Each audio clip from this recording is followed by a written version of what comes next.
Amir Temur haqida 10 ta fakt qani ketdik.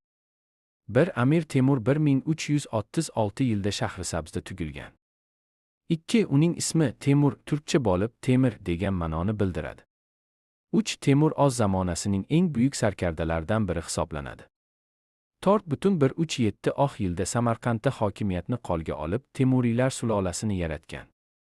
5. U 20 yil davomida Markaziy Osiyo, Yaqin Sharq, Hindiston va Rossiya hududlariga yurishlar uyushtirgan.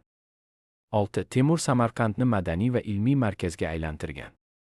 7. Registon maydoni va Go'ramir maqbarasi uning davrida barpo etilgan. 8. Temur san'at, arxitektura va ilm-fanga katta e'tibor bergan. 9. Vafotidan so'ng u Shahrisabzdagi Go'ramir maqbarasiga dafn qilingan. 10. Amir Temur butun dunyo tarixida mashhur shaxs bo'lib, Temuriylar sulolasiga ilhom bergan. Videoga like bosing va yana xuddi shunday qiziqarli faktlarni o'tkazib yubormaslik uchun kanalimizga obuna bo'ling.